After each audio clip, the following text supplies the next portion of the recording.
hello again. Thank you very much for coming. Believe it or not, we are on the downward spiral sounds wrong, but you know what I mean. We're on the down slope here. We've reached the halfway point. We've done 3 weeks, and we're going to do 3 more weeks here. And tonight is kind of the last of the 4 weeks that we're really spending on what could best be described as like moral issues.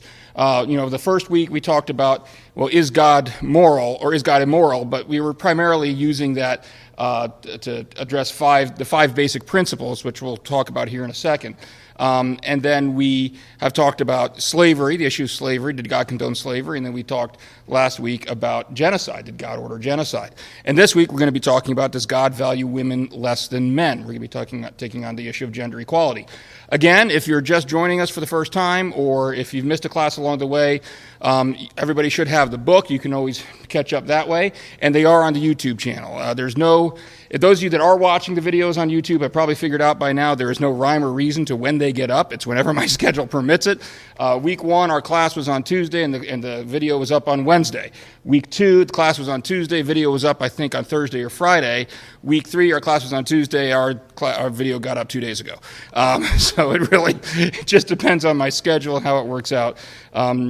But I will promise you this, every week class will get online at some point before the next week's class. How's that? So I can promise that much.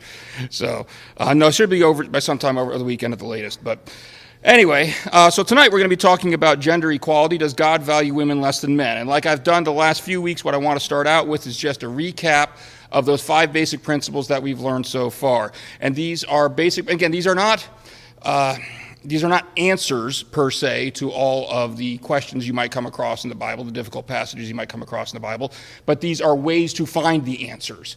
These are guidelines for how you should proceed. And the first one we talked about is even labeling an act as immoral in the first place requires God to be the source of all that's good. That's more a piece of general advice, to realize the moment you even say or ask the question, did God do something evil here, then you're invoking a moral law. In order for that word evil to even make sense, then there must be something called good that you're comparing it to. But in order for there to be something called good, you need to have a standard of what that means. What does it mean for something to be good? And we talked about in week 1, the only way that there can be a standard like that is if God exists and we have his character, that he has a character trait of goodness, of love, things like that, just like we all have character traits, but his character traits are perfect, and so they provide the standard for that. That's the quick overview. If you don't remember, go back. The video's online.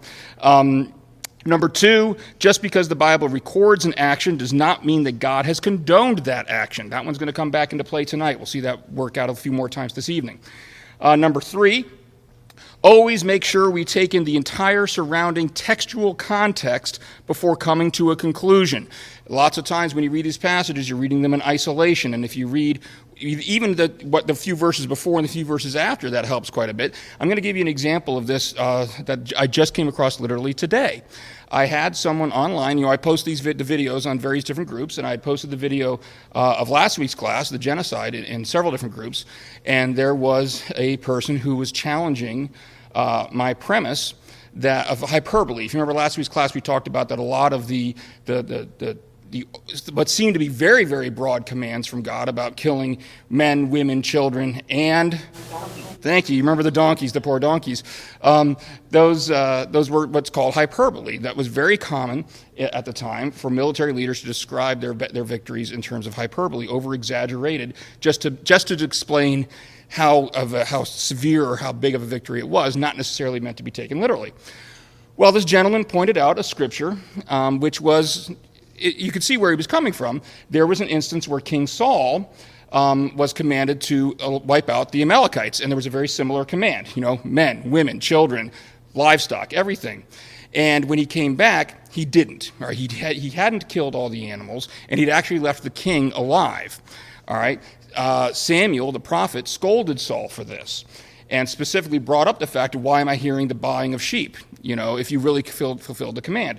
And, of course, also the enemy king was still alive, which Samuel then cut him to ribbons. It was a pretty gruesome passage, actually. But this gentleman raised the point to me. He says, well, wait a minute. If this was all just hyperbole, and if God didn't mean to be taken literally, then why does Samuel scold Saul for not killing the animals.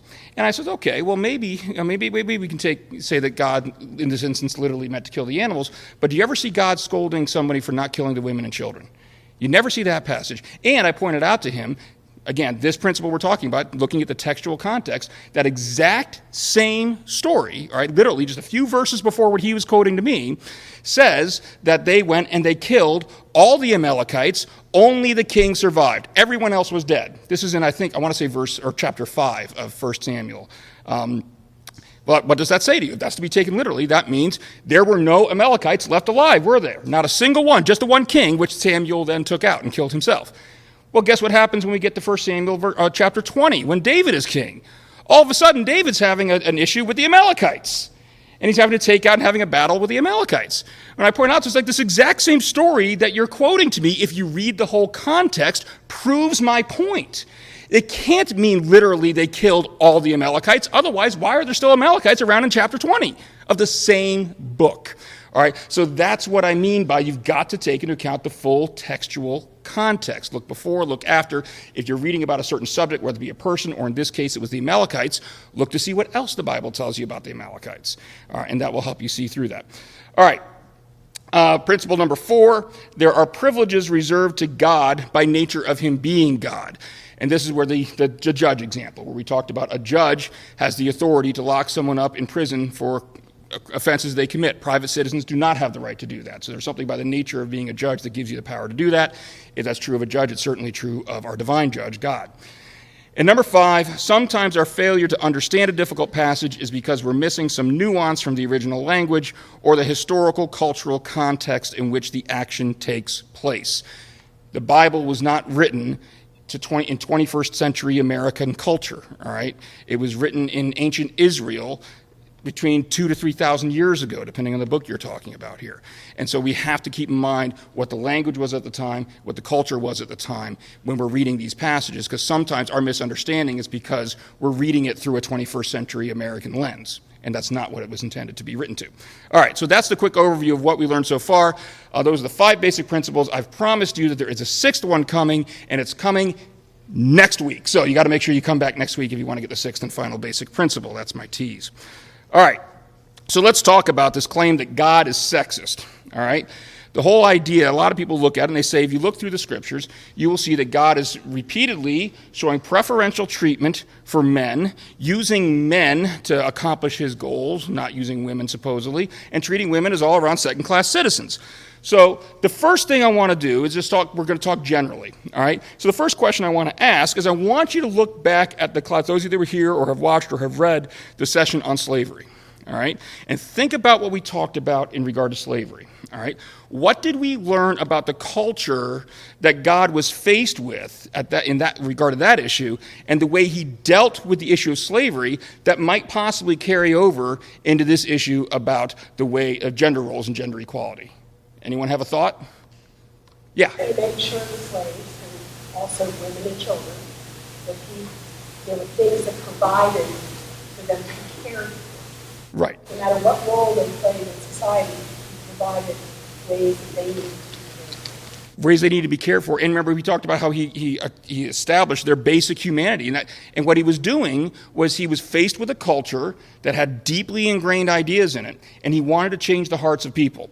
Well, you don't change the hearts of people by fiat, all right? You don't say, change your heart, okay? That's not the way it works. You do it incrementally. You do it by playing what we call the long game. And so what he did in that issue was he took certain steps to change the way people thought and to make it so that they would see that there's recognize the fundamental humanity of every human being. Well, guess what? The culture at the time that God was dealing with was also I'm not even trying to pronounce it, virulentyly. I can't even spell it.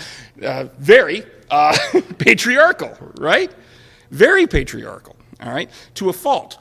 And so that's the hand that God was dealt with. Now, so what we're going to see as we look through some of these passages tonight is God is taking very much the same approach when it comes to gender issues that he was taking when it came to race issues. He's trying to change people's hearts, okay?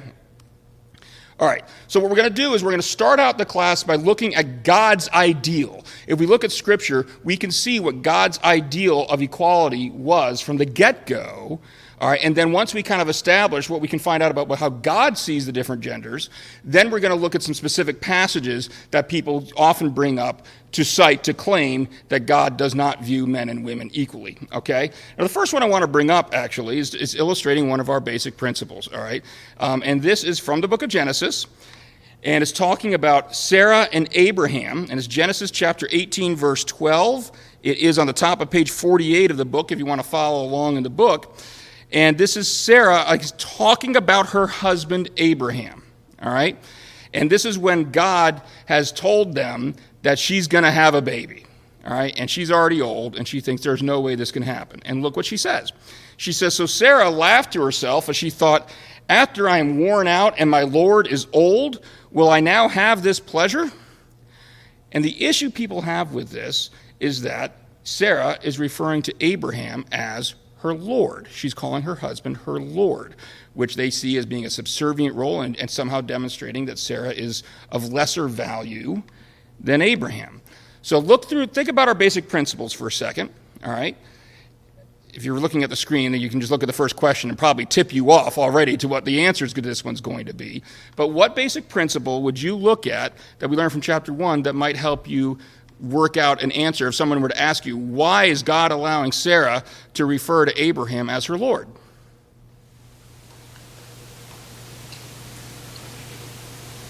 Culture? Yeah, there's a cultural issue here, isn't there? There's definitely a cultural impact where the culture at the time would have had her saying that. Does anything in this passage say God told Sarah to call Abraham her Lord? Never says it. Never says it. All right? So, now, does that necessarily mean God didn't want her to do that? No. Does it mean God did? No. That's the point, is that we can't draw the conclusion from this passage alone that God is condoning this, because it doesn't say God's condoning this. And there certainly were cultural factors at the time that would have led Sarah to be using this type of terminology, but that doesn't necessarily mean that God was saying she should use that terminology. Now, mind you, even if God did, then we have the question of what does that term mean at that time versus what we might be reading into it now. And there could be very different meanings there. But in regard to this specific passage, it illustrates that basic principle. If someone brings this up and say, why is God condoning this? You just say, where does it say God's condoning this? It doesn't say it, does it? All right, we're in the book of Genesis. Yeah, I'm sorry, I thought there was a question. Oh, hey, look, there's that basic principle. Next slide. Just because the Bible records an action does not mean that God has condoned that action, necessarily. All right. So what is God's overall ideal? If anybody's ever studied gender issues when it comes to the Bible, you've probably seen this presentation before, but we are at the bottom of page 48 from the book of Genesis, chapter 1, very beginning, verses 26 and 27. Would somebody mind reading that for us, like I say, either from your own Bible or from the bottom of page 48? Genesis chapter 1, verses 26, 27. Let's see what God has to say about males and females right from the get-go.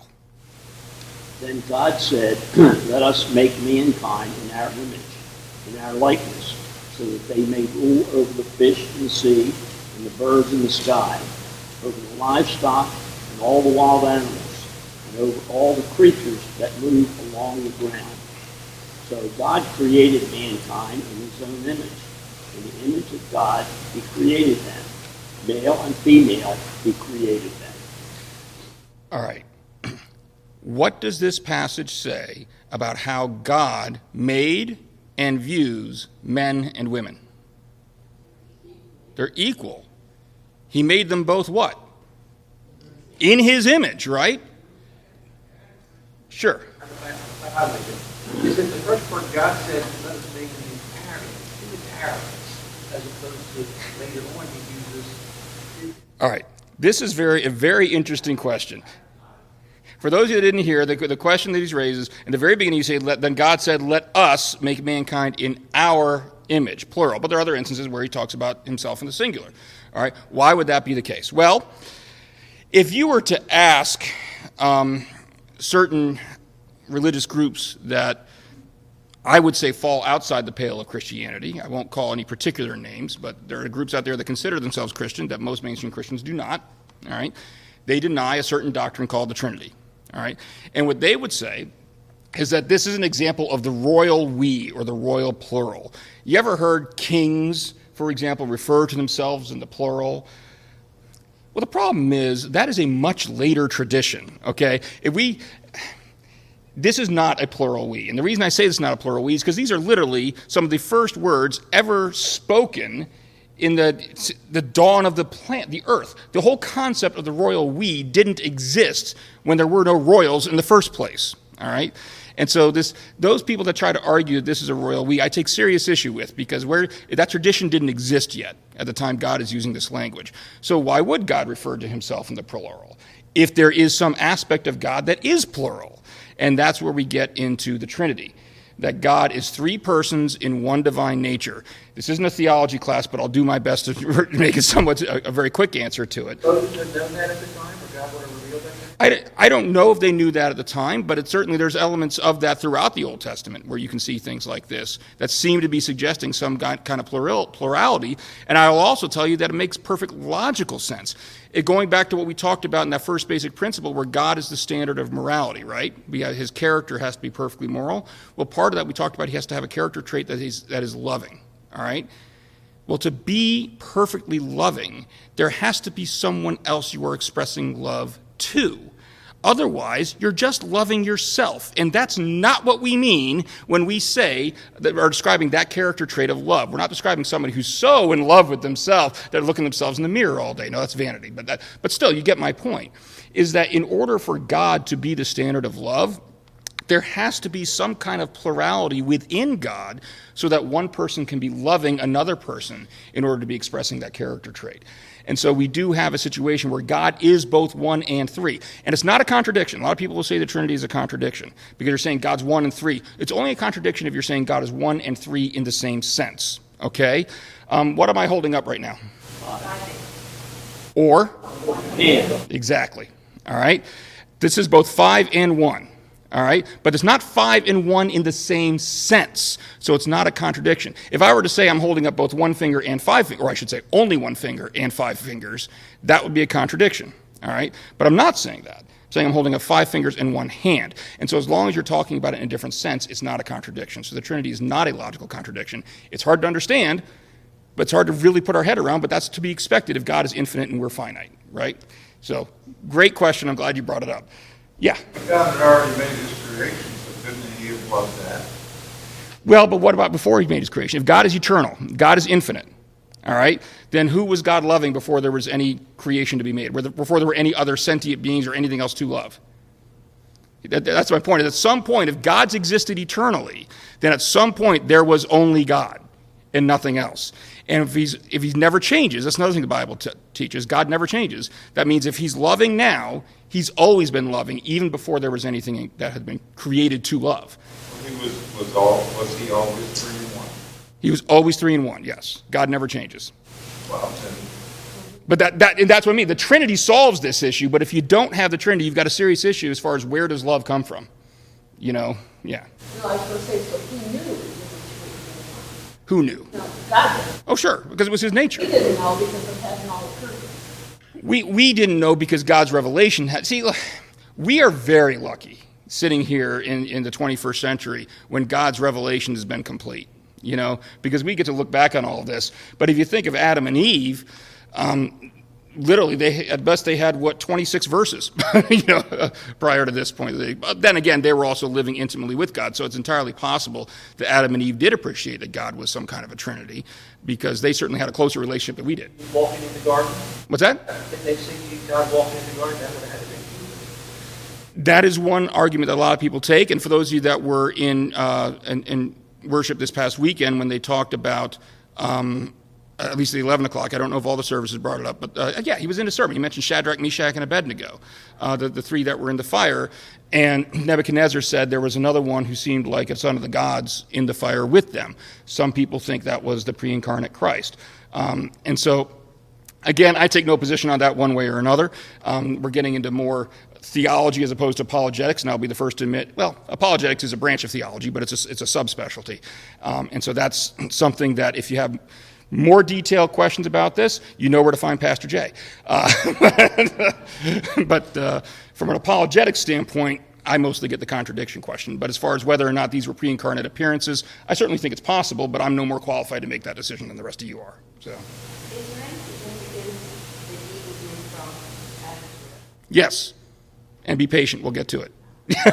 Actually, yeah, there is, very much so. Well, more specifically, that Eve was made from one of Adam's ribs, and only one. And God didn't take a whole slew of ribs. Just saying, we're going to be talking about polygamy tonight. So there's significance. But there's also significance of what it symbolizes, the two becoming one flesh. That's where that comes from. Literally, Eve came from Adam, and they were originally one flesh, and she was made out of the same flesh, which is what marriage is all about. It's about getting back to that state of two becoming one flesh again. So, all right. These are great questions. You know what's funny? Is I was talking to Pastor Jay this afternoon. I was really tired, still am, and I told him, I said, how much would it cost for me to pay you for you to come teach my class tonight and me to go home and take a nap? He didn't bite, but now I'm wishing he had. These would be great questions for him.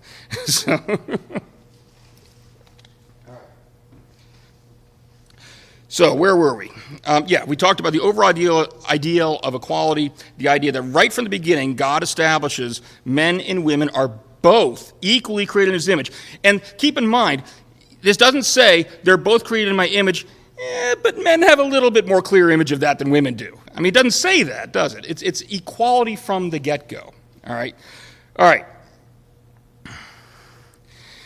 We also see this idea of equality throughout the scriptures. And some of these are those things where if you blink, you miss them. All right. But throughout the scriptures, there's this pattern of treating them both the same. And I've got several passages of pages 49 and 50 of the book, and you'll see, for example, Genesis 2:24. We already talked about this one. That's why a man leaves his father and mother. It doesn't just say a man leaves his father. Man leaves his father and mother and is united to his wife, and they become one flesh. Everything about that verse is equality. Equality is running through that, both for the married couple and the parents. All right? Get to Exodus chapter 20, verse 12. Honor your father and your mother, so that you may live long in the land the Lord your God is giving you. Leviticus, what the heck happened there? We got a little problem with that quote there on that slide. I apologize for that. I'll fix it for the video. But Leviticus chapter 19, verse 3. Each of you must respect your mother and father, and you must observe my Sabbaths. I am the Lord your God. That one we actually have, the mother comes first even in that passage. All right? Moving on. Proverbs chapter 6, verse 20. My son, keep your father's command and do not forsake your mother's teaching. It's a very common practice of parallelism in a lot of these Proverbs and other passages where it's like father, mother, or mother, father. They put them back to back and they put the two commands together. Proverbs 23, verse 25. May your father and mother rejoice. May she who gave you birth be joyful. And then Song of Songs, chapter 6, verse 3. I am my beloved's, and my beloved is mine. He browses among the lilies. And so we see a lot of instances. There's more we could cite, but there's 6 of them right there, where you see that the Bible's intentionally putting mothers, fathers, men, women on equal footing throughout. All right? It doesn't just say, just honor your father. It says, honor your father and mother, which, frankly, would have been pretty foreign to a lot of the nations surrounding Israel at the time.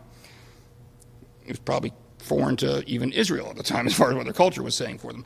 So what happens is a lot of people will object, and they'll say, okay, so Ken, you cited these general passages, and you claim that God has shown that there's this general principle of equality out there, but if that's true, if it's true that God really regards the genders, the sexes equally, then why is God only using men to accomplish his plans?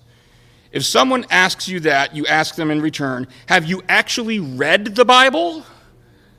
I mean, that's just not even remotely true. And that's one of the most frustrating things to deal with, and sometimes there's not much more you don't want to be that sarcastic. I'm joking about it, obviously. You don't want to take that approach with it. But sometimes you do have to just bluntly tell people, well, that's not true. And there's an apologist. I taught a class on this 2 summers ago. Greg Kokel has a great book called Tactics, and it's basically it's a practical book, and it's about how to go about having conversations with people about subjects like these. And one of his tactics is called Just the Facts Man. Who can tell me what show that's from? Dragnet. Yay! Somebody else gets it. It's amazing. I talk to my kids; they won't have a clue where that comes from. What was it? Just the other night, my daughter, I can't remember. It was some saying that we brought up, and she was saying, "Oh, that's from so-and-so," and it was like some modern TV show that used this quote, and we're like, no, it's not. It actually dates back to way back when. I wish I could remember what it was. I'll have to ask my wife later.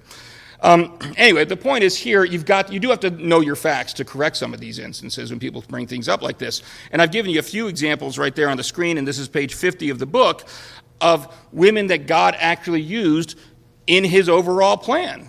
Very powerful women that he used. Shiphrah and Puah from Exodus chapter 1 were 2 Hebrew midwives. If you remember what happened in Exodus, is Pharaoh told the midwives to kill all the Egyptian male children.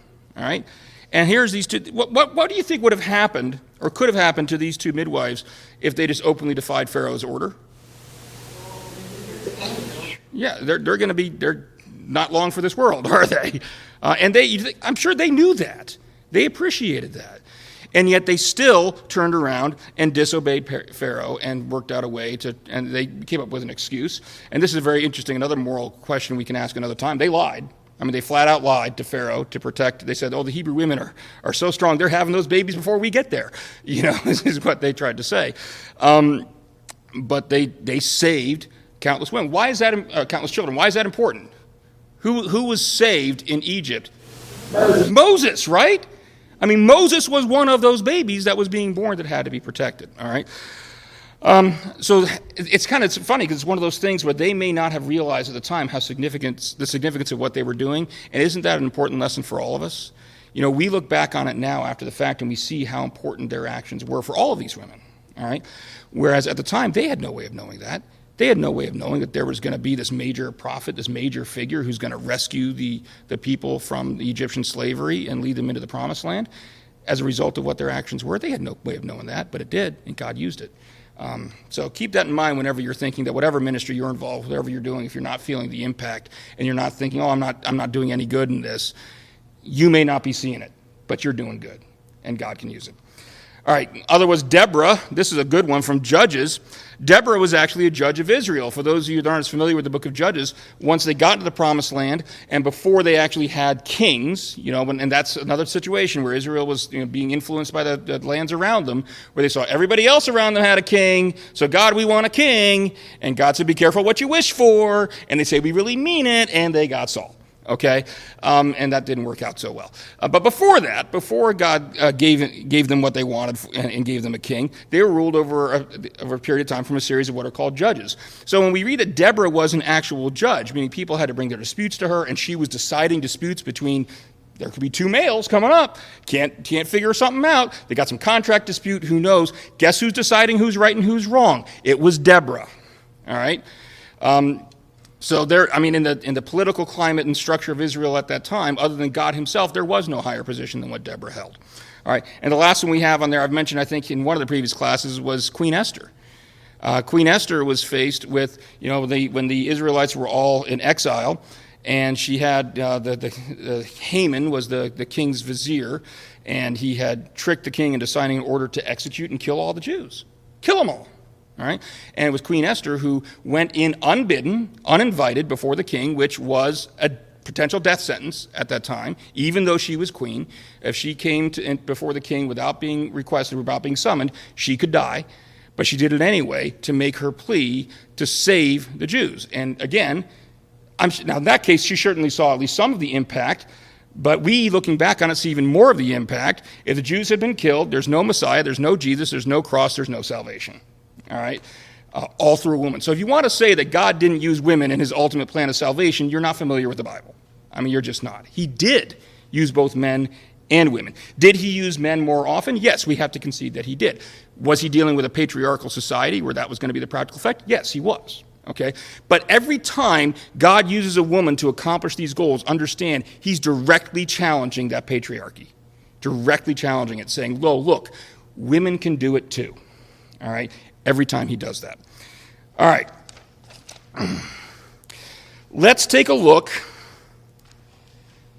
at a couple other issues, kind of related to what we saw before. We kind of opened the class talking about this idea of Sarah referring to Abraham as her Lord.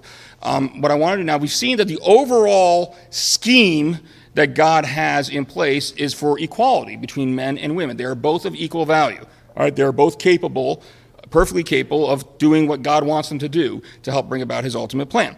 So the question is, now we're going to look at some of these passages that people bring up and say, well, then, why do you see this? Why did God allow this? Why does this show equality? And the first one we want to talk about is from Genesis chapter 2, verses 18, where it says, "The Lord God said, it is not good for the man to be alone. I will make a helper suitable for him." All right. And so the question is, why was Eve called Adam's helper? Does that somehow imply that she was his servant, that she was lesser in value than Adam was? Well, the first thing again, whenever we come up with these difficult passages, one thing we always try to do is we try to face them squarely and honestly right up front. All right? And so we have to concede when the issues are different, when they're more problematic than other ones. And one of the first things we have to look at is what is different about this passage than when we read about Sarah referring to, in other words, what's different about Eve, or about this passage calling Eve Adam's helper, than when we saw Sarah calling Abraham her Lord? God said it. Exactly. God said this. All right, so we can't use that other out and say, well, to show that God condoned it? Well, obviously, because he's the one that said it. All right? So we have to be open and honest about it. Yes, God did say this. Absolutely. So what does it mean when God said this? So let me ask you just to brainstorm a little bit. Think through your basic principles. Look through them if you want to, and just think about what principles do you think you would use that might help you, guide you in the direction to try to figure out why did God refer to Eve as Adam's helper, and what does that mean? I think the context, because today you have people in the trades, and you have a plumber and a helper. The helper really is an assistant. He's not equal to, but probably back in that time was because God himself said he was a helper. People who he helped, that he was their support. Did you read the chapter before you came in here? I I knew it. So, yeah, exactly. Because here's the thing, and it's spoiler alert for what's coming up next. But I love your example, because in modern culture, when we hear that word helper, we might think of an apprentice or a plumber and their helper, and so they're not of equal value. But that's us bringing our 21st century understanding of that term into the text that wasn't written in the 21st century. All right? And so we have to ask what was meant by it at that time. And sure enough, and this is basic principle number 5, sometimes our failure to understand a difficult passage is because we're missing some nuance from the original language or the historical, cultural context in which the action takes place. Sure enough, one of the best ways to figure out what was meant by that term is to see if it appears anywhere else in the Bible and what it means in those instances. All right? Now, lots of words do have a range of meanings, and there's resources out there that you can look and they'll give you that. And again, I keep referring people to get a good study Bible because that can help you with this as well. But this is one good way to see what does the term mean. Let's take a look at these verses that are on pages 51 and 52 of the book. All right, there's 3 of them there. And I'll read them. I just want you to listen, and I want you to listen for that word, the helper. And as I read these passages to you, I want you to ask yourself, who's the helper? Who is the helper that these passages are referring to? Who is it using that term in reference to? Okay? Psalm 10, verse 14. But you, God, see the trouble of the afflicted. You consider their grief and take it in hand. The victims commit themselves to you. You are the helper of the fatherless. Psalm 30, verse 10. Hear, Lord, and be merciful to me. Lord, be my help. Psalm 54, verse 4. Surely God is my help. The Lord is the one who sustains me. And I will tell you in the original Hebrew, whenever you see that word help, it's the same root word as we see for helper. All right? Who's the helper in those verses? Isn't that interesting? So if Eve being Adam's helper is supposed to mean somehow that Eve is of lesser value or lesser importance, or women are of lesser importance than men, then that would also mean that God is saying that he himself is of lesser importance than men. Do you really think that's what God's saying? No. So that again tells us that we are missing something here. All right, that obviously what we're bringing in this 21st century understanding of what helper means, that can't be what God means by it. All right, so let me ask you just, what do you think? What do you think it means when God is talking about Eve being Adam's helper? Co-worker. Support. Yeah, what'd you say, Nelson? Co-worker. Co-worker. Yeah, I mean, isn't that the essence of marriage? That we're supposed to be there to support each other. Adam, by saying Eve was Adam's helper, it doesn't mean that Adam wasn't also Eve's helper. It's just that Adam was there first, all right? And what happened is he created Adam. Adam, in a very real sense, was incomplete without Eve, all right? He needed that helper. He needed that helpmate, just like we all do. That's what a good marriage, anyway, is supposed to be. And that's one warning sign, you know, when you do premarital counseling and everything like that. That's one of the things you want these young couples to look at, is like, how much are you there to support each other? Because if you're not there to support each other at the beginning, you're not going to be there to support each other when times get tough, you know. And that's all it means, is that Eve was there to support Adam in the same way that Adam's supposed to be supporting Eve. It's an equality issue. It's a marriage issue. It's two becoming one flesh. All right. Next issue, we are looking on page 52. And this is a specific example that people raise and try to claim that there's a passage in the Bible, which we'll get to the specific passage in a minute, that people claim shows that God set up a system that allowed a husband to get around the normal rules of court and to accuse his wife of infidelity and just get rid of her. So basically, it's like if the husband doesn't like the wife, then God set up this procedure where he wouldn't have to go through the normal court system as far as proving anything. He gave him an easy out. So husbands can get rid of unwanted wives very easily.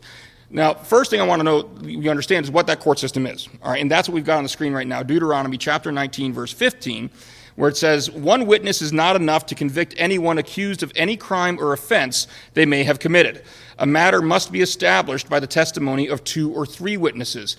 And for those of you, again, that were Pastor Jay's sermon 2 weeks ago, where he's talking about go, he's mentioning Jesus sending out the 72, and he sent them out in pairs. And he said, really, the fundamental reason he sent them out in pairs was this principle, is that the Jewish law at the time was that for any matter to be established, it had to be established by at least 2 witnesses. So one person going out and telling a story wasn't going to be accepted by people. You need at least 2 to testify to it.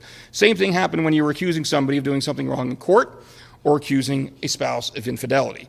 You would ordinarily need to have 2 witnesses, all right, in order to establish that fact. So with that understanding, the accusation here is that God set up a procedure to allow men to get around this and to not have to go through this and to make it easier for them to get rid of their spouses if they wanted to, by essentially making up accusations of infidelity. That's what the suggestion is. So what I want to do is we're going to read Numbers chapter 5, verses 11 through 15a, that means the first half of verse 15, and verses 19 through 22 is on page 53 of the book. Will someone volunteer to read that for us? Give my voice a rest for a minute.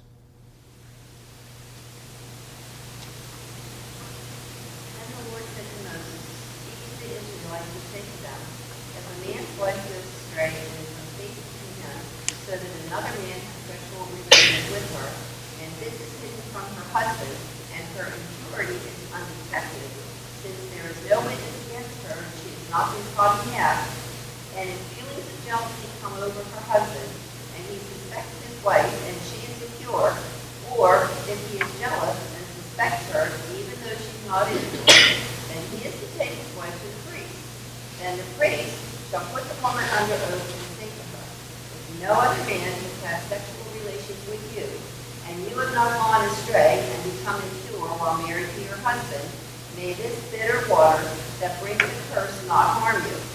But if you have gone astray while married to your husband, and you have made yourself impure by having sexual relations with a man other than your husband, here the priest is to put the woman under his curse. May the Lord cause you to become a curse among your people. when he makes your womb miscarry and your abdomen swell. May this water that brings a curse enter your body, so that your abdomen swells or your womb miscarries. Then the woman is to say, Amen. So be it. All right. It's a difficult passage, right? So let's take a look at it in more detail. And hopefully as we go through this class more and more and you start to apply these basic principles, you're starting to maybe, even as you read, see some of the issues and some of the questions come up. That's the goal as we work through these. But first of all, remember the accusation here is that this gives a husband I don't want to say get out of jail free card, but a way to just completely avoid the court system and not have to go to court. So look very quickly. Does it really do that? What's the prerequisite before this whole trial by water thing even comes up? See the priest. I'm sorry? Sees the priest. Sees the priest, but before they can take the wife to the priest, what has to be true? There's not another witness, right? So if there are two witnesses, are they still required to go through the same process everybody else does? That's the point, is that if there are two witnesses to infidelity, this does not apply. This does not come into play unless there aren't. All right? So if there are two witnesses, the husband still has to go to court just like he would in any other instance. All right? Why do you think there's a special exception carved out for marital infidelity when the normal requirement is that there be two witnesses? There generally aren't witnesses. There generally aren't witnesses, right? Let's face it, marital infidelity is not something that's usually carried out in the town square, all right? So there aren't typically witnesses, all right? And so that's why we have this procedure. Now, that being said, so now we understand kind of why God has a procedure like this. Now, given what you know and what we've talked about the patriarchal culture of the time, if God didn't have some kind of regulations governing what men had to do in order to establish this, what do you think men would have done if they just, for some arbitrary reason, thought their wife had cheated on them? Kicked them out the door, right? See ya. And what would the ramifications be to the wife if the husband did that? Yeah. I mean, they forced into prostitution, destitution. I mean, there weren't a lot of, it's not to say it was impossible, okay? But on the whole, there weren't a lot of avenues for women to make legitimate livings at the time, all right, given the culture they were dealing with, all right? So we have a system where God says, if you want to prove something, if there's two witnesses, you got to do it the same way you ever always do. If there's not, here's the method you have to do. And here's where it gets really funny when I have skeptics bring this up and try to claim that this is somehow unfair to women. Think about this for a second, all right? If there's no God, all right, if God does not exist, and these women drink water, all right, if there's nobody there to make a miraculous sign happen, what's going to be the default verdict every time a woman is brought before the priest in this way? She's always going to be found innocent, isn't she? I mean, this doesn't say God's going to do the divine miracle to prove she's innocent. It says she's innocent unless I bring about this miracle that shows her to be guilty. If there is a God, then God's clearly going to know whether she's guilty or not, right? But if she's only found guilty, and she's only going to have these ramifications if she is actually guilty. And that's what I find so funny. It's like, well, wait a minute, what are you objecting to?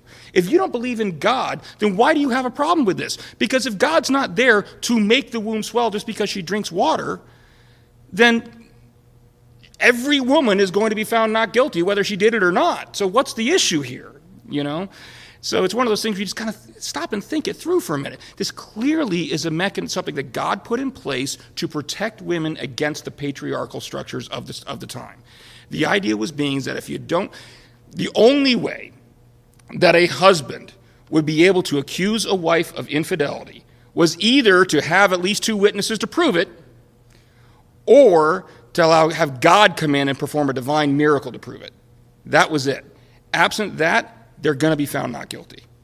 All right? Yeah. Is that related to man's design back in the old days when they took somebody who was accused of a crime and they threw him in the river, and if he drowned, he was guilty, and if he didn't?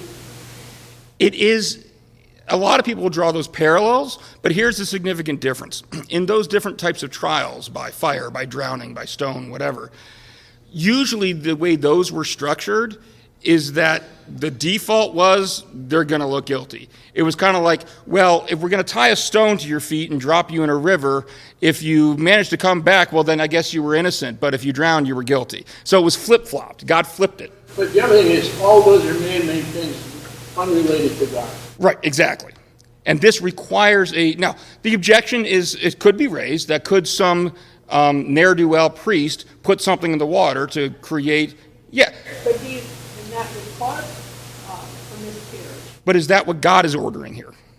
See, if that happens, I'm not saying, sure, anybody can anybody can sin, newsflash, So absolutely, that could happen, although what their medical understanding was at the time that was going to produce this specific result, I couldn't say. It would require a certain level of medical knowledge, I would think. But certainly, is it possible that somebody could abuse God's law? Yeah, just like people can abuse God's law now, all right? But that's the objection here is not, could some human find a way to twist God's law to suit their needs? Sure, we do that all the time. All right. The question is, what did God actually instruct? And if you were to follow God's instructions as he's asking you to, then is there something showing that God is treating women unfairly and that God is valuing women less than men? And no, the intention here is clearly to protect them. All right, not to treat them unequally. All right. Yeah. The women have the opposite, they have a chance to prove the husband. Well, we're going to see some of that in a little bit about the rights that God gave to women. Arguably, the answer is yes. And this gets back to what I was talking about in last week's class, I think a little bit, and in a previous week, and that is that you got to understand that these laws are case law. All right? These laws are examples that are provided where, remember when we were talking about the slavery issue, we talked about, the law says that if a master knocks out a slave's tooth, or I can't remember what the other one was, an eye, all right, then the slave goes free. Well, that doesn't mean that if a master cuts off a slave's finger that they're going to come before the judge and the judge will say, well, gee, sorry, if it was a tooth or an eye, you'd be good to go, but it's a finger, so you're still stuck in slavery. No, it was meant as, okay, here's the general principle. Now, Israel, it's your job to apply that general principle. Now, in a perfect world, if we take this instruction, what we see here about infidelity, and we also take into account all those passages we looked at the beginning of the night about gender equality and the fact that God views them equally, then if you are a judge of Israel and you're taking this case law instance, then I think, you should apply it equally to both genders. And what we're also going to see in a later example here tonight is there are instances where God did explicitly say that and did explicitly give women rights to challenge men and to shame men. So, I'm sorry, was there something over here? No? Okay. So in fairness, does it say that explicitly? It doesn't say that explicitly. Based on the way we see the overall structure, do I think that's a correct interpretation? Yes. I think it could go both ways. As a matter of fact, we see that in Jesus when the woman caught in adultery is brought to him. What's one of the first thing he notices? Where's the man? Right? One of the first things he notices is, you only brought me the woman, you didn't bring me the man. All right, and that tends to suggest that yes, the man should be considered just as guilty as the woman in that situation. So, all right, moving on to another good passage. This starts on page 55 of the book, and it's an accusation that giving birth to daughters is treated differently than giving birth to sons. And therefore, this shows somehow that God valued male children more than he valued female children. And this is Leviticus chapter 12, verses 2 through 8. Now, before we get into the actual passage, I want to give you a little bit of background here. Understand, and we were talking in a previous class about why, somebody asked me why sacrifices were necessary in the first place. Did you ask me that question? I can't remember. Was he? See? I remember. And we went through and talked about how the fact that God, you can't have the new covenant without the old, and that God was preparing Israel through this sacrificial system to understand what the meaning of Jesus' sacrifice was going to be when he finally came. Well, part of the way he did that was through the ceremonial law. All right, he established through all these different ceremonial laws things for example, to establish that God was holy. All right, and what does that mean? That means that God is very much far above us as far as his level of perfection and our level of imperfection, and we need to respect that, and we need to have an appreciation for that. Because only if you have an appreciation for that do you start to understand why God himself was necessary to be the sacrifice to atone for all of our sins when Jesus comes, all right? But in order to understand that, first you got to understand God is perfect, and you are so far from that, all right? And so through the ceremonial law, he did start to teach that lesson to the Jews, and that was part of the lesson. So he had all of these regulations about purification and all of that. All right, and that's kind of what that was meant to teach.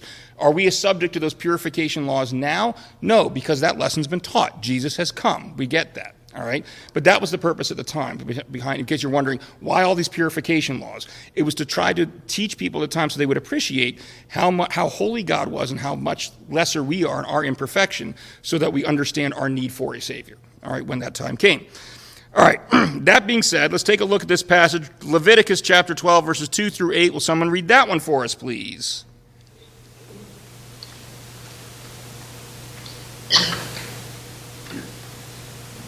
Say to the Israelites, a woman who becomes pregnant and gives birth to a son will be ceremoniously unclean for 7 days, just as she is unclean during her monthly period.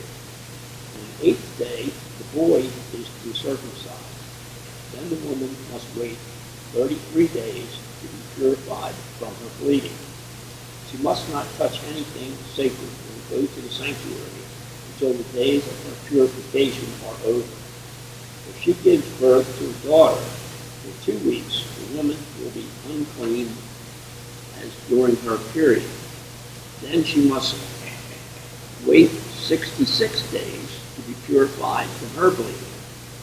When the days of her purification for a son or daughter are over, she is to bring to the priest at the entrance to the tent of meeting a year-old lamb for a burnt offering, and a young pigeon or a dove for a sin offering. He shall offer them before the Lord to make atonement for her, and then she will be ceremoniously clean from her flow of blood.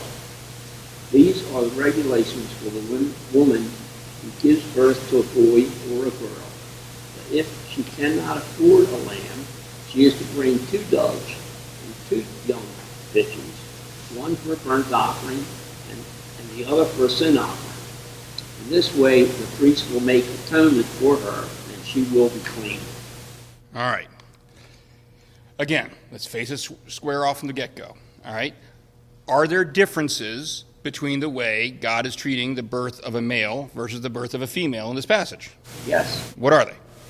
Well, 33 days and 66 days. Yeah, the amount of time that the woman has to stay away from the temple, right, before she can go back. Now, what a lot of people do when they look at passages like this is they stop there. They say, oh, there's differences. All right, that's it. Obviously, God values men more than he values women, or women less than men, depending on how you want to phrase it. All right, but hold on a second. Let's look a little bit deeper. Are there any ways, we've already seen there's a way they're treated differently. Are there any ways they're treated the same?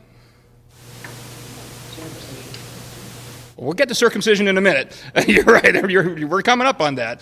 But in this passage that we just read, is there any way that male and female babies are treated the same? The offering's the same, isn't it? That is extremely significant, because if the implication here, when people try to say, well, one's 33 days, one's 66 days, that means that the woman is somehow dirtier when she gives birth to a girl versus when she gives birth to a male, then the offering should be greater when she gives birth to when she had a female than when she had a male, but it's not. All right? The offering's the same. So that, again, tells you right there we're missing something. We're reading something into this that clearly is not God's intention here. He is not saying that there's something dirtier about women than there is men. Otherwise, the offerings to clean that would be different. But they're not. The offerings are identical. All right? So that's significant. And now, Tom, go ahead. You can say it in answer to question number 2. Can you think of anything else that was required by Jewish law when male babies were born that was not required for female children? Circumcision, right? So here's where we get into a big logical difficulty the skeptics are going to have when they bring up this passage, all right? If mere difference between the regulations when a female is born versus the way a male is born shows that one is superior to another, if the mere differences with 33 days for 66 days here shows that God regards males of more value than females, then the fact that he requires males to be circumcised and females get off the hook from that should show that he values females more than males. Well, which one is it? You can't have it both ways. There certainly are differences, and this is an instance where he does put a heavier burden if you have to give birth to a female than if you give birth to a male, but in circumcision, he puts that burden on whether you give birth to a male and not to a female, all right? Then why the difference in days? Well, that's an interesting question, and we'll get to that at the end. I'm going to disappoint you a little bit, and I'm going to tell you I'm not going to have a straight answer for you. I don't know. But there are some things that people have proposed. Something you don't know? There is something I don't know. There's a lot I don't know. I'm a human being. But we will, at the end of the section, get to some ideas that some scholars have proposed as possibly explaining the difference. But the point that I do know is that when we're equating this with somehow a value judgment, and we're trying to say that this shows somehow that God values men and women differently, that can't be the case. That's blatantly illogical if we look at the whole context, all right? Because if it's good, if that's what it means in this case, then it's got to mean the exact opposite, and we get a contradictory result when we look at the issue of circumcision, all right? So that's what we get into. Differences in a procedure or ritual always need to mean that a difference in value is being implied. Obviously not, or we lead to that contradiction. All right.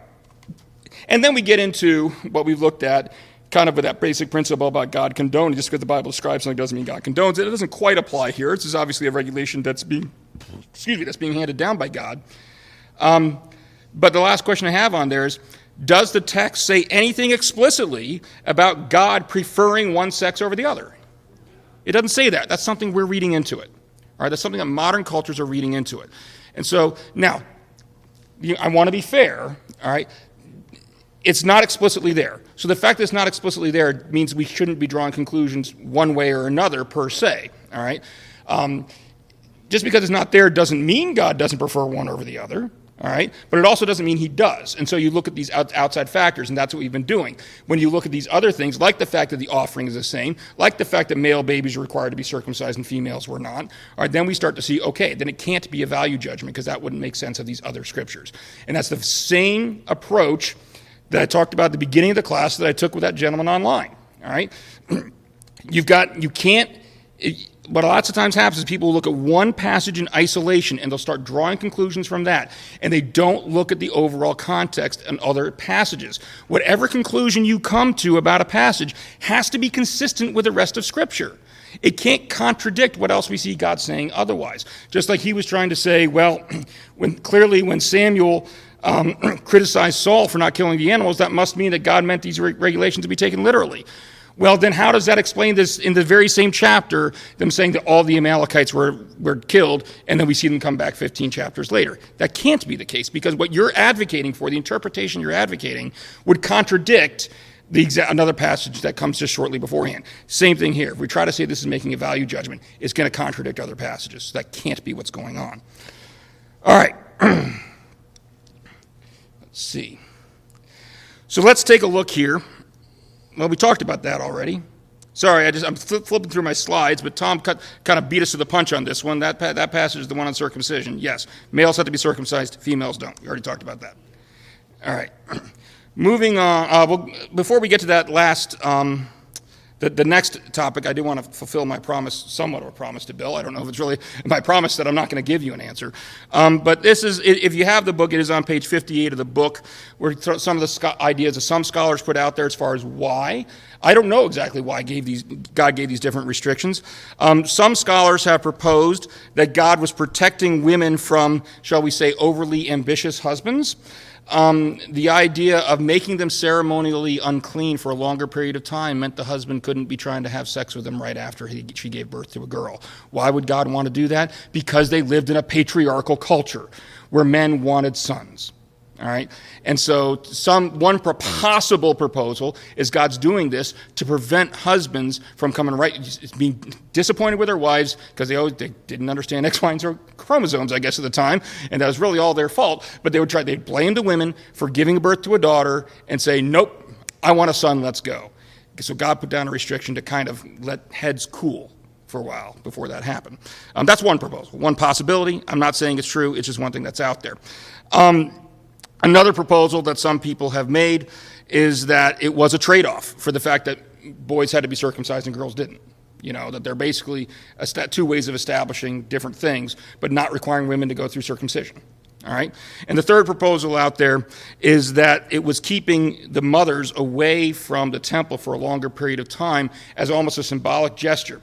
We talked about this briefly in previous class, that what was going on in the surrounding nations is that women were involved in temple practices, but they were being forced into temple prostitution, all right, where there was actually acts of prostitution going on inside the temple as part of their worship. All right, that's what the surrounding nations were doing. And so a third proposal, some people say this is almost a statement God is making, saying, keeping the women further away from, when they're giving birth to a female child, keeping them away from the temple for longer periods of time, to say that's not going to happen here. I don't know if I buy that one, but it's out there. All right, it's one possibility. But the point is that Scripture doesn't explicitly tell us why. So we can't take any of these things and say, oh yeah, that's definitely the reason. I don't know. It might be one of those. It might be something else. God has told us we're not always going to have the answers. All right, but those are possibilities. All right. Any questions? I know you guys have been real good. Yeah. You were talking about doesn't require the female to get circumcised. I will understand. Like, women can't be circumcised, right? Well, not in the same way males can, but there is a medical procedure. I won't go into too much graphic detail here, but there is a medical procedure for female circumcision, which could have been done.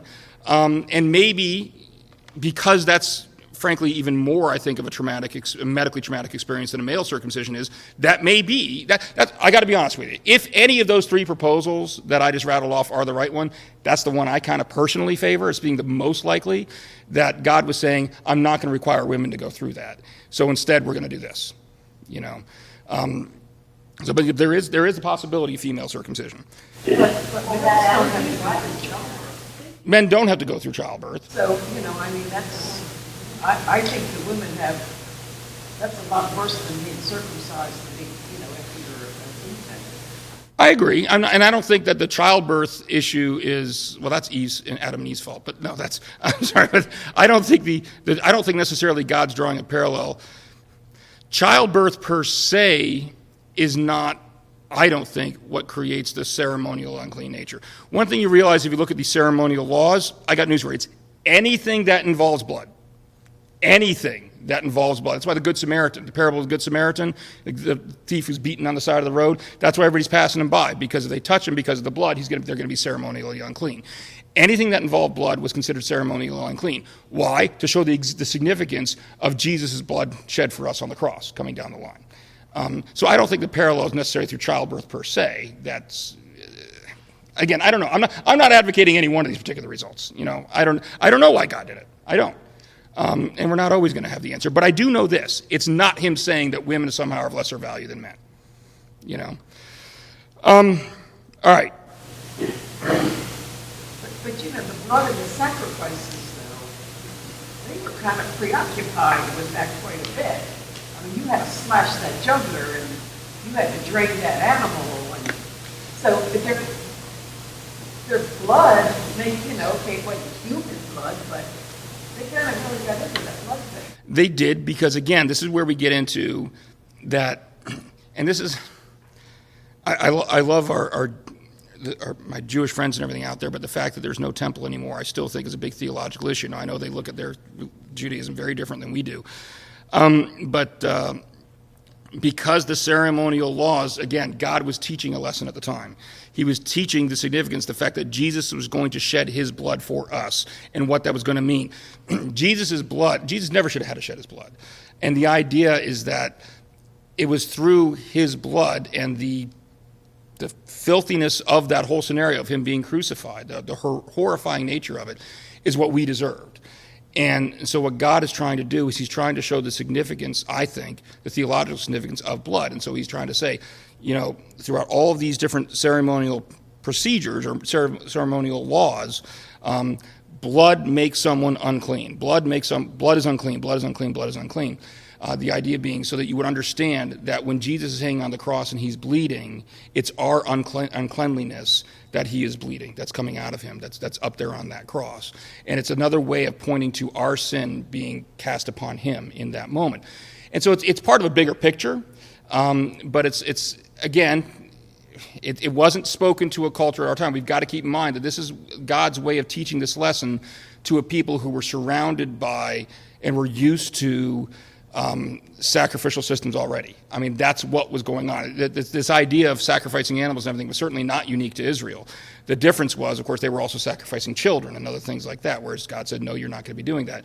So God had to step into that environment and figure, okay, if this is what they're seeing, if this is what they're used to, if this is what their context and what makes sense to them, how do I use that to teach them about what Jesus' sacrifice is going to be? Well, one of the things is what the ceremonial law does.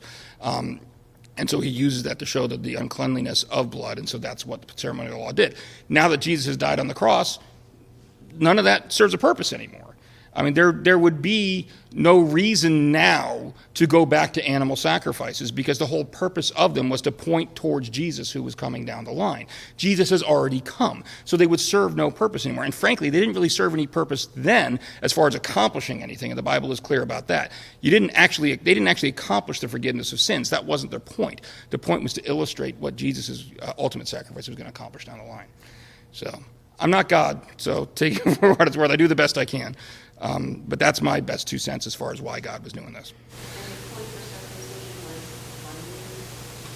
The point of circumcision was dedication to being dedicated to God, which is also what happened lots of times with that first temple visit, okay?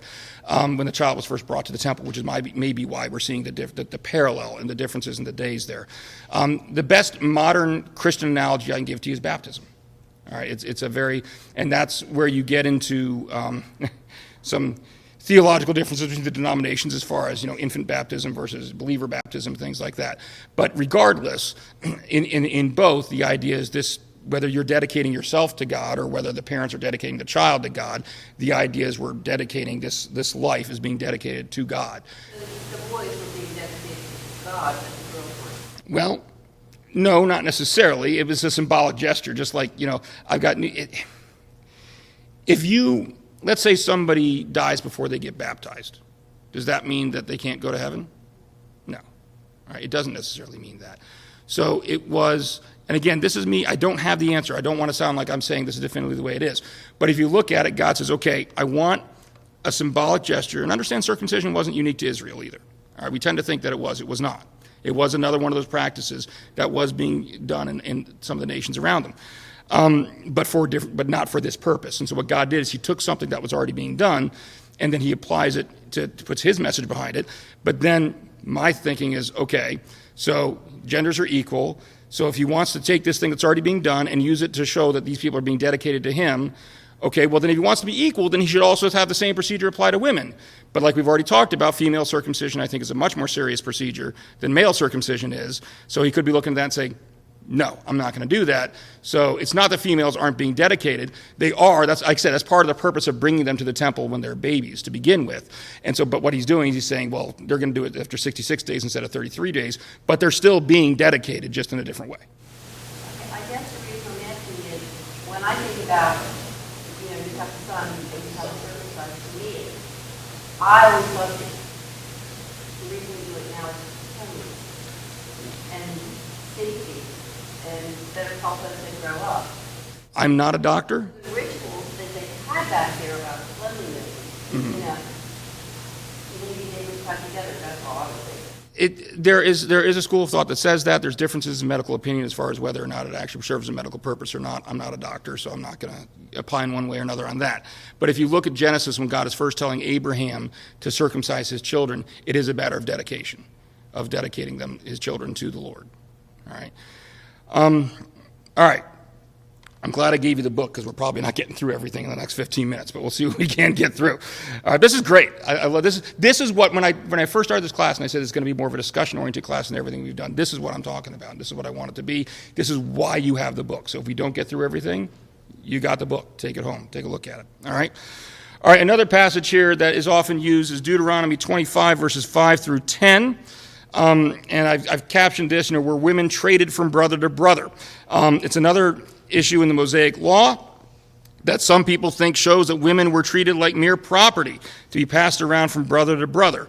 But again, when we look at this in light of the culture that we were dealing with at the time, we see that it was another instance of God setting something out to actually protect women from being abused. And this is one I was talking about that actually does explicitly give women some rights that I think when we look at it through the 21st century lens, we don't really appreciate just how serious of a right this is that God gave to women. It was huge at the time. So let's take a look. Somebody read that for us. Deuteronomy chapter 25, verses 5 through 10 on page 59. If brothers are living together and one of them dies without a son, his widow must not marry outside the family. The husband's brother shall take her and marry her and fulfill the duty of the brother-in-law to her.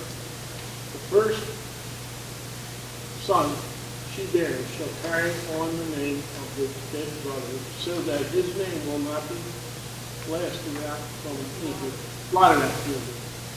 However, if a man does not want to marry his brother's wife, she shall go to the elders or the town gate and say, my husband's brother refuses to carry on his brother's name in Israel. He will not fulfill the duty of a brother-in-law to me. And the elders of this town shall summon him and talk to him. If he persists in saying, I do not want to marry her, his brother's widow shall go up to him in the presence of the elders, take off one of his sandals, spit in his face, and say, this is what is done to the man who will not hold up his brother. Family line. That man's line shall be known in Israel as the family of the unsandaled. All right. This is a fun one. All right. First of all, one thing we should be understanding, at least that's implied by this passage, is clearly culturally at the time, women would have wanted this marriage to happen. All right. And so we may not understand that now because we live in a different culture. All right. But clearly this is at least suggesting at the time women would have wanted this to happen. Why do you think women would have wanted it to happen? What was the plight of widows at that time? Exactly. This was another example where God's dealing with an imperfect culture. Doesn't mean he's condoning it. Doesn't mean he's approving of it. But this is what's going on. So now he's going to protect them. All right. And so it's a way of protecting the women within that culture.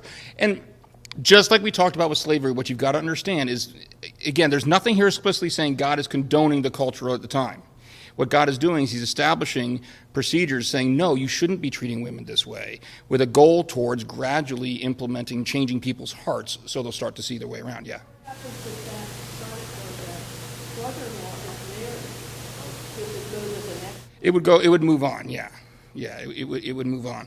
And we see that in the book of Ruth. It wasn't because he was married, it's because of the next of kin actually refused. And so that's where Boaz came in, and Boaz married Ruth, and they had a child who was King David, right? And so that was, or had a child. I'm not sure if it was grandson or great grandson. It was in there somewhere. But yeah, it would move on. It would move on to the next. The next closest relative. But what's interesting, what you've got to understand at the time, is it wasn't just a patriarchal society. It was an honor-shame society. The best parallel I can give you modern days is like the way you think of a lot of Eastern societies, whether it be Chinese culture, Japanese culture, where honor is actually almost like a commodity. Just like we in a capitalist society value money, in these honor-shame cultures they value honor. All right, and your prospects, as far as your ability to make a living, people's willingness to do business with you, everything like that, would largely depend upon your honor. And honor and shame were community events. They were not private events. When this talks about going to the city gate, understand that's essentially City Hall. That's where, the city government, so to speak, the people governing the city would meet to discuss these issues, all right?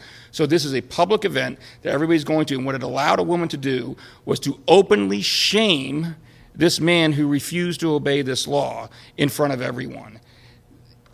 I don't even know if the way I'm describing it now is quite doing it justice for you to realize how big of an impact that was and what that was allowing that woman to do. It basically ruined this guy. It was allowing the woman just to ruin this guy for what he did to her.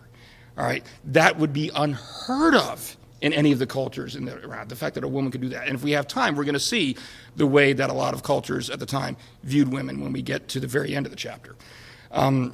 So that, again, this is another instance where God's really, the motivation here is to protect the women within a fallen culture that he's not approving of. And how do you know he's not approving of it? Because he gives them this right that would have never, no society at that time would ever have allowed women to do.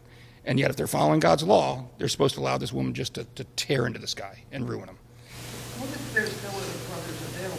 Is something in place for the woman? Yes, and that if you get into, on page 59, I quote a couple passages in there, like Exodus 22, verses 22 and 23, James 1:27, where the Israelites as a society were commanded to take care of widows.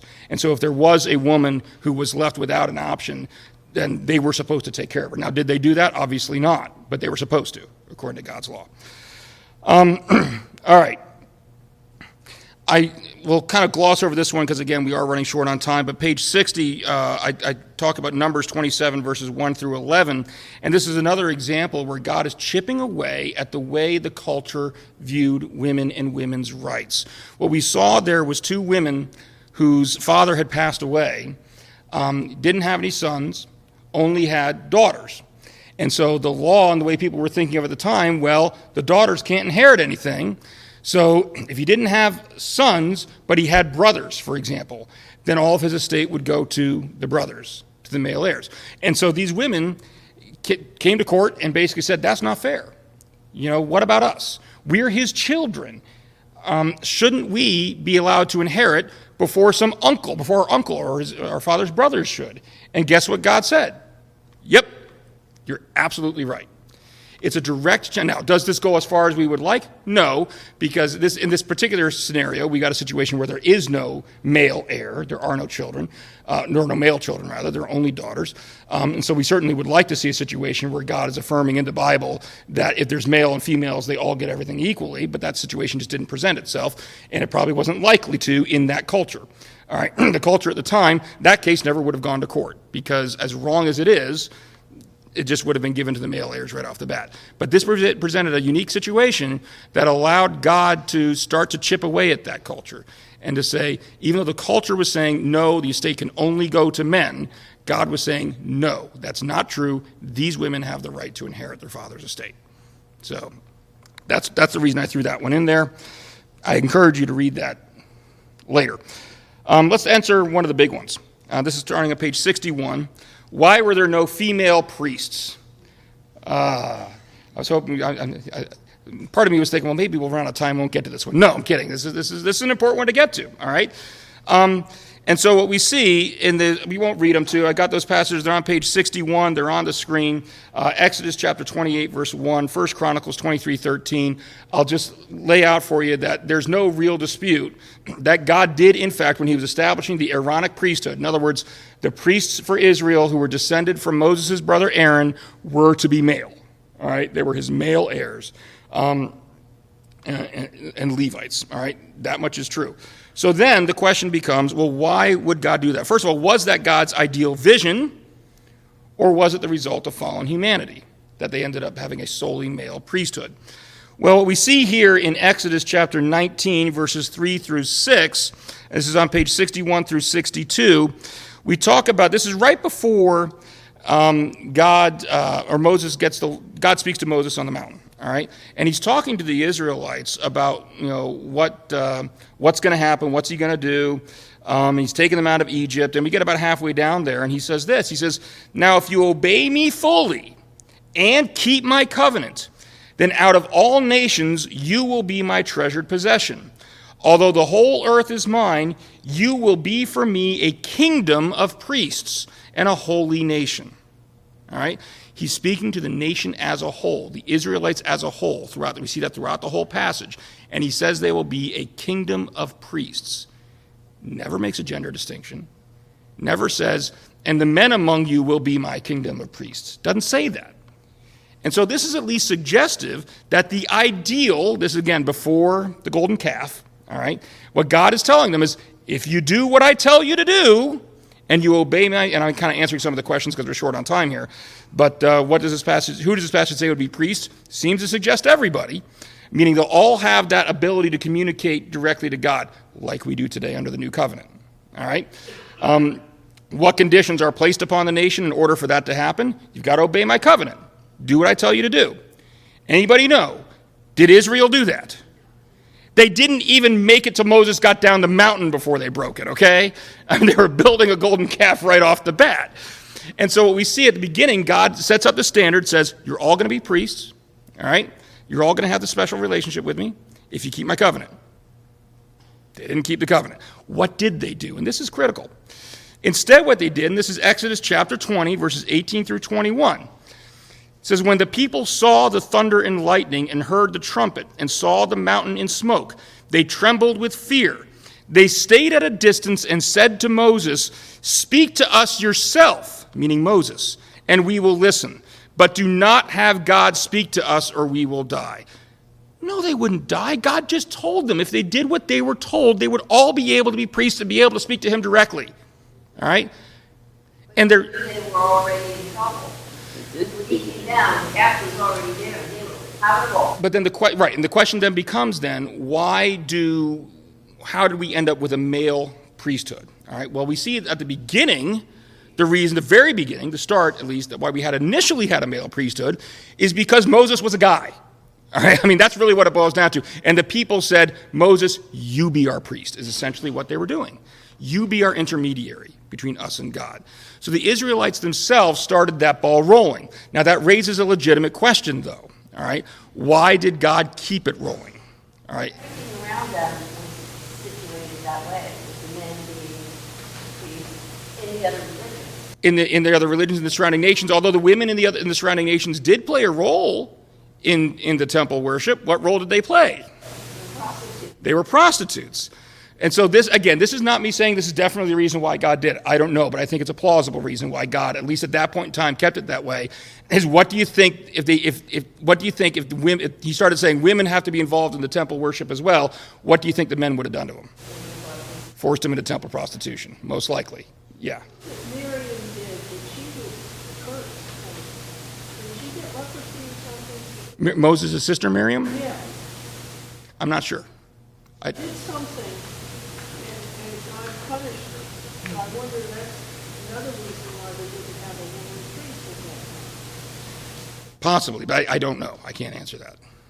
Yeah, something else I don't know, Bill. There you go. I think, God already knew that the Jewish people were rebellious against him, and he knew the kind of culture they had designed for themselves.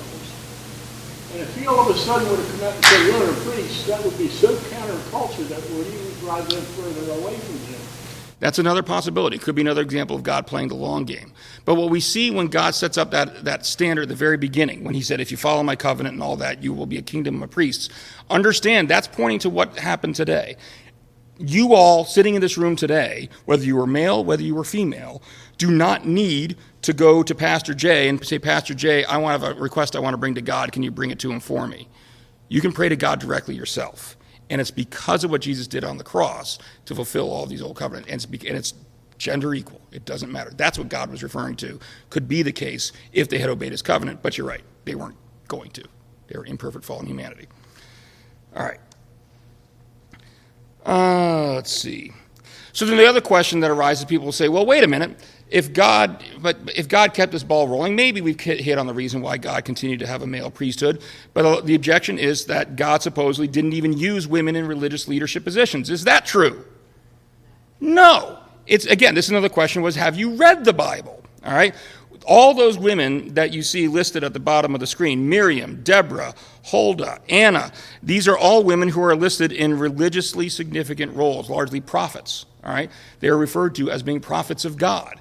And they're women, all right? So God did use women, even not just in important role, like governmental roles, like, the judges, but as his spokespeople, as prophets to the people. He did use them. All right.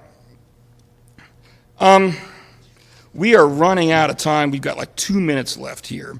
And so I want to I'll really quickly touch on the polygamy issue, and that because I do want to mention the last thing, which will be very, very quickly. But the idea is a lot of people look at the instances in the Bible, and they say there's instances in the Bible where you see people who had multiple wives, therefore God condoned polygamy. No, he didn't. A lot of this gets back to our basic principle number 2. Just because the Bible records an action does not mean God has condoned that action. One of the biggest ones people come out is King Solomon, who had tons of wives. And if people try to bring up Solomon, his number of wives, that's an easy one to respond to, because God actually explicitly said in Deuteronomy 17:17 that kings should not take many wives. I mean, it's very, very explicit, and his heart will be led astray. Lo and behold, that's exactly what happened with Solomon. We'll get to that Leviticus passage in just a second. I realized I skipped over something I promised I would touch on. That was the rib issue. Genesis chapter 2, verses 21 through 24 talks about the fact that God took made Eve out of Adam's rib. He didn't say ribs. He said rib, singular. Took one. All right. And so he took one rib, made one wife, said that's his helper. All right. So we see from the very get-go that God's ideal was not polygamy. It was not multiple wives. It was one husband, one wife from the get-go. And when we see instances come up later on where people have multiple wives, we do not see God condoning it. Matter of fact, there's a very strong argument that the Leviticus 18:18 passage, actually, if we understand it in its original language, condemns polygamy. And what it actually says is, do not take your wife's sister as a rival wife and have sexual relations with her while your wife is living. A lot of people take that to see, okay, so that just means that an Israelite male was not allowed to marry his wife's biological sister. Well, no, not necessarily, because that Hebrew term that's translated here, wife, actually elsewhere in the Bible, almost universally, refers to fellow Israelite. All right? Has anybody seen the movie Fireproof? Nobody? Yeah, okay, thank you. Amy's seen Fireproof.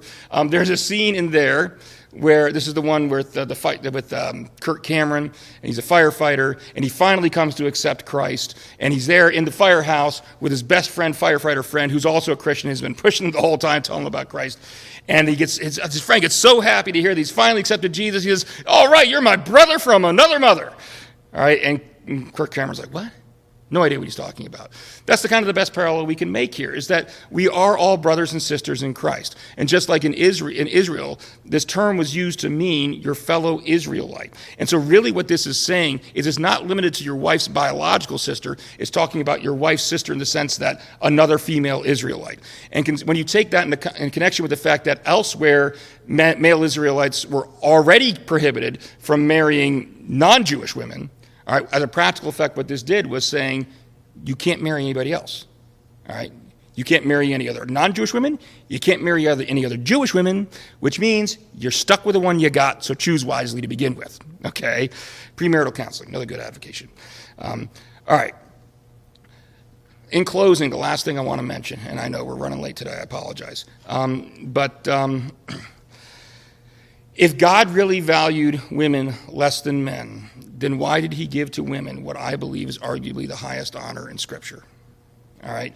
Especially in light of a cultural context that would not have furthered his gospel message one bit. All right? But he still gave it to them.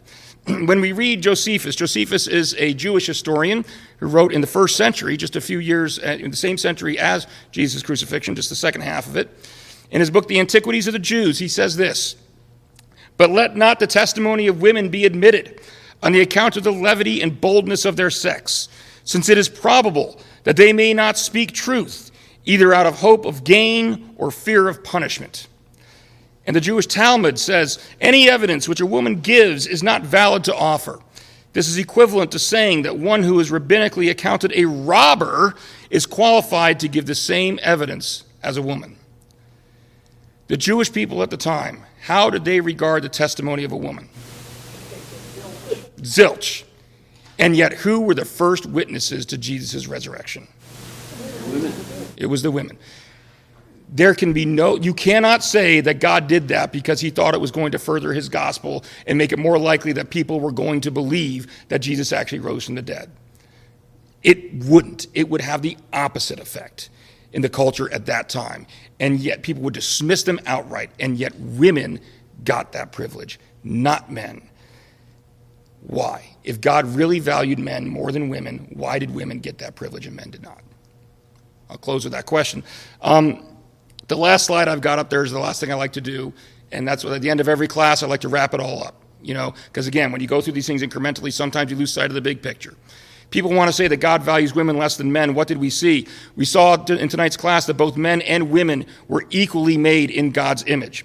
We saw that women served important and prominent roles in the Bible, not just in governmental roles, but also as prophets, so as judges and prophets. We saw that he described women in the exact same way he described himself as a helper. He protected them against false accusations by their husbands. He made sure they'd be provided for in a fallen culture and gave them the right to publicly shame men in an honor-shame culture. All right? He condemned polygamy, and he gave them the greatest privilege in being the first witnesses to Jesus' resurrection, despite the way the fallen culture would view their testimony. That's just a few of the things we went over this evening. Does that sound like God valued women less than men? I say no. All right? Thank you very much for patiently waiting through as we got through these last few slides. I appreciate it. Next week is a shift in focus. We've been talking about kind of moral issues. Next week we're going to talk about some contradictions, things that people claim are contradictions. We're specifically focusing on Jesus' birth narratives next week, and times when people, you got four, in this case, 2 different gospels relating Jesus' birth, and there are people that will point to different versions of those 2 gospels and say they contradict each other. Do they really? We're going to find that out next week. All right? God bless everybody.